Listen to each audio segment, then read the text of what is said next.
ये पिछड़ों का 25% आरक्षण सिर्फ और सिर्फ शिक्षा जगत में मार रही है।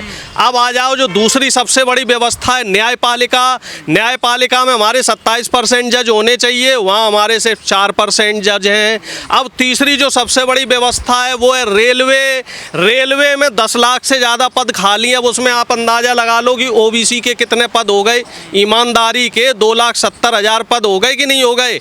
वहाँ भी ओबीसी का जो है नुकसान किया जा रहा है। और नुकसान करने वाला कौन है? प्रधानमंत्री मोदी जी, जो खुद को कहते हैं कि हम ओबीसी के हैं। और हमें दूसरी बात ये और बताओ, एक बात और कहूँगा कि हमारी पार्टी की तो 4 राज्यों में सरकार है और 4 में से हमने 3 ओबीसी मुख्यमंत्री दे रखे। छत्तीसगढ़ में हमारा ओबीसी मुख्यमंत्री, राजस्थान में और कर्नाटक में। ठीक है साहब, अब बीजेपी वालों से पूछो ना कि आपकी तो 10 राज्यों में सरकार है और 10 में से आपने तो सिर्फ एक ही ओबीसी मुख्यमंत्री दे रखा है। ये कैसा ओबीसी प्यार है भैया? कि भैया मीठा मीठा गप गप कड़वा कड़वा थू थू दिखाने को प्रधानमंत्री ओबीसी, और ओबीसी के लिए कर कुछ रहे नहीं। आपने कहा मैं पहली बात से सहमत हूँ, दूसरी बात से सहमत नहीं। राहुल गांधी ने कहा 3 सचिव हैं, मीडिया में कोई पिछड़ा नहीं है, तो इसका जिम्मेदार कौन है? क्या पिछले 10 साल में सब कुछ हुआ है? देखो, इसका जिम्मेदार जो है वो व्यवस्थाएं हैं, जो हमारा सामाजिक ताना बाना है। अब दूसरी बात मैं कहूँ कि हायर एजुकेशन में जो आरक्षण है वो कब लागू हुआ? 2006 में। 2006 में उच्च शिक्षा में आरक्षण लागू हुआ, जिसको इम्प्लीमेंट करने वाला कौन था? कांग्रेस। ये बात लोगों को नहीं मालूम है और इस बात को लोगों को जानना बहुत ज़रूरी है। ये हो सकता है कि आपके चैनल के माध्यम से जो लोग सुनेंगे उनको पहली बार पता लगे कि अर्जुन, अब मैं बता तो रहा हूँ कि 2006 में उच्च शिक्षा में पिछड़ी जाति का आरक्षण लागू हुआ और उसे लागू करने वाले कौन थे? स्वर्गीय अर्जुन सिंह जी। उन्होंने उच्च शिक्षा में आरक्षण लागू किया और उसके बाद से ही पिछड़ी जाति को हायर एजुकेशन में आरक्षण मिला और उसका फ़ायदा मिला। और अब लोग पढ़ के आ रहे हैं। जब लोग पढ़ के आएंगे, मुख्यधारा में पहुँचेंगे, तभी तो सवाल पूछेंगे। पहले तो लोग वहाँ तक पहुँच ही नहीं पाते थे क्योंकि उनको आरक्षण की वो व्यवस्था ही नहीं मिल रखी थी। जो पुरानी सरकारें थीं, चाहे वो तीसरे गठबंधन की सरकार हो या जो भी पुरानी व्यवस्थाएं थीं, चूँकि मंडल कमीशन भी 1992 में लागू हुआ। 1992 के बाद से 2006 तक जो 14 साल का संघर्ष चला, उस संघर्ष के बाद ही पिछड़ी जाति के लोग जो है वो उच्च शिक्षा में पहुँचे और मुख्य धारा में आना शुरू हुए। इसीलिए अब सवाल कर रहे हैं। अब इन सवालों को राहुल जी ने जब भारत जोड़ो यात्रा करी तो उनने समझा, क्योंकि जब तक आप जनता के बीच में नहीं जाएंगे आप चीज़ों को कैसे समझेंगे।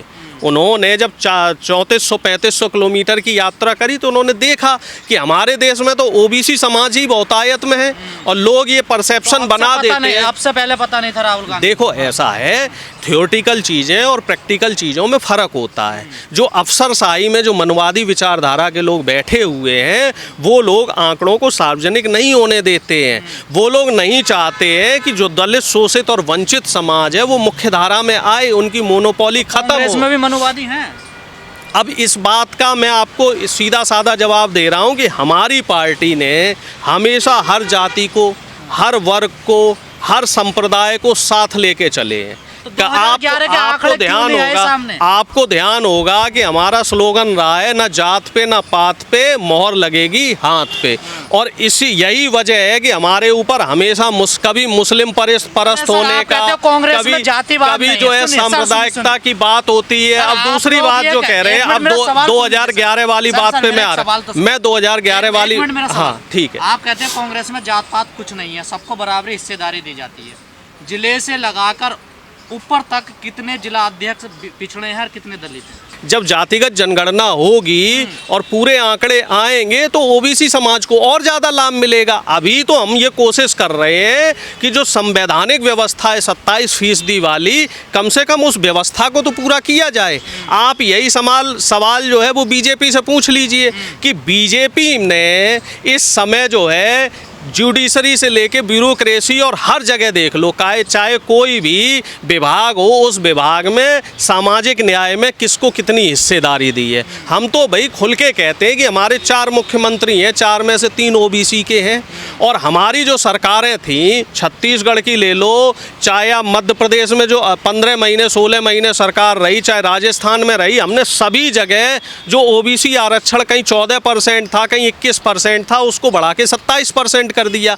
अब बीजेपी उसको क्यों इम्प्लीमेंट नहीं कर रही है, क्यों उस आरक्षण को गवर्नर के जरिए रोक रखा है। झारखंड में भी हमारी मिलीजुली सरकार है, वहाँ भी वो 14% से हमने 27% किया, उसको भी बीजेपी ने रोक रखा है। तो सवाल इस समय सत्ता से होना चाहिए, क्योंकि हम तो विपक्ष में हैं और हमारी जहाँ भी सरकार है हर जगह हम पूरी कोशिश कर रहे हैं कि जो सामाजिक न्याय है, जो सामाजिक ताना बाना है, उसके साथ पूरी तरीके से इंसाफ किया जा अगर सके। बिहार जातीय जनगणना करा सकता है तो राजस्थान ने क्यों नहीं कराई? राजस्थान भी करवा रहा है, उसमें छत्तीसगढ़ में राजस्थान क्यों भी नहीं करवा रहा है, छत्तीसगढ़ में भी होगी, कब होगी? छत्तीसगढ़ में भी चुनाव होगी। सर पे आ गए। नहीं, चुनाव राजस्थान में तो गहलोत सरकार ने पहले ही बोल दिया, आचार संहिता लगने से पहले ही बोल दिया था कि हम जो है जातिगत जनगणना करवाएंगे।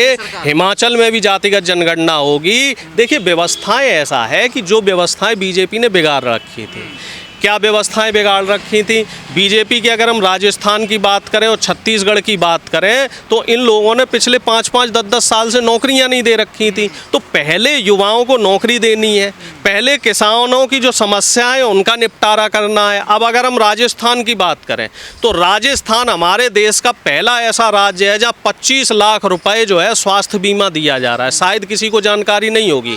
राइट टू हेल्थ एक्ट लाने वाला राजस्थान पहला देश का राज्य है।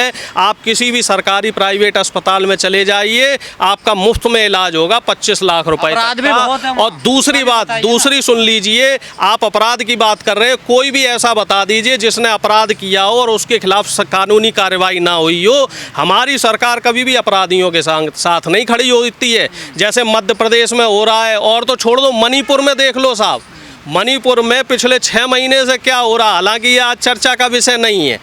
ये बताइए, बिहार में हमारी गठबंधन की सरकार है, जातिगत जनगणना हो गई, आंकड़े सबके सामने आ गए कि भाई किसकी संख्या कितनी है और किसको कितना लाभ मिल रहा है और कौन बेचारा उसका लाभ नहीं ले पा रहा है। अब गहलोत साहब ने भी बोल दिया है कि साहब हम जो है अपने यहाँ सर्वे करा रहे हैं, और उस सर्वे में ये जो बीजेपी है ना, एक चालाकी कर रही है। जातिगत जनगणना के नाम पे सिर्फ इतना कह रही कि जातियों की गिनती हो रही, पूरी बात नहीं बता रही। इसमें जनगणना जो हो रही, गिनती हो रही, वो ये हो रही कि आर्थिक आधार क्या है, सामाजिक आधार क्या है, शैक्षिक आधार क्या है, किसके पास साइकिल है, किसके पास मोटरसाइकिल है, कौन कच्चे मकान में रह रहा, कौन पक्के मकान में रह रहा, किसका बच्चा पढ़ा लिखा है उसको नौकरी नहीं मिल रही, और किसके परिवार में कितने लोग हैं और उनकी आजीविका का स्रोत क्या है। तो ये पूरे आंकड़े जो हैं वो आ जाएंगे, तो उसके बाद जो सरकार की योजनाएं हैं उनका फायदा किसे मिलेगा? उसी को मिलेगा जो शोषित है, वंचित है, चाहे वो किसी भी जाति का हो, चाहे वो ब्राह्मण समाज का हो, क्षत्रिय समाज का हो, चाहे वो जाटव समाज का हो, यादव हो या कुर्मी हो। अभी भी जो आरक्षण का लाभ है, चाहे वो EWS आरक्षण हो, 10% मिल गया, लेकिन उसका फायदा कौन ले रहा? नेताजी के बेटे। वो अपना फर्जी EWS का सर्टिफिकेट निकलवा लाते हैं और नौकरी ले लेते हैं। बेचारा गरीब सवर्ण तो अभी भी गरीब है। और जो OBC का आरक्षण है और जो SC का आरक्षण है वो कौन ले रहा है? जो अफसर के बेटे हैं वो ये लाभ ले पा रहे हैं। जो गरीबी में जी रहा है, जो अंतिम पायदान पे बैठा हुआ व्यक्ति है, उसको तो लाभ मिल ही नहीं पा रहा। अफसर कौन है इसमें? कौन सी जात के अफसर हैं?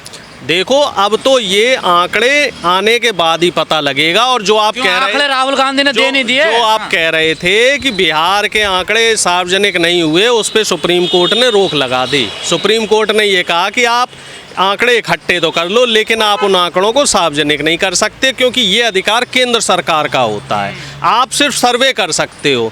तो सर्वे करने के बाद सिर्फ अधिकारियों ने इतना बताया कि इतने जाति के इतने लोग हैं, आर्थिक आधार बताने की अभी उनको जो है अनुमति नहीं है। उस पर सुप्रीम कोर्ट में केस चल रहा है। और दूसरी जो सबसे महत्वपूर्ण बात है, राहुल जी ने ये कहा है कि जो 90 सचिव हैं जो देश की व्यवस्था बना रहे हैं, उनमें 3 OBC के हैं। अब मैं आपके चैनल के माध्यम से ये पूछना चाह रहा हूँ कि देश की दशा और दिशा को कौन निर्धारित करता है? शिक्षा। किसी भी देश और दिशा की दशा और दिशा को बाबा साहब ने भी कहा है कि शिक्षा शेरनी का वो दूध है जिसे जो पिएगा वो दहाड़ेगा।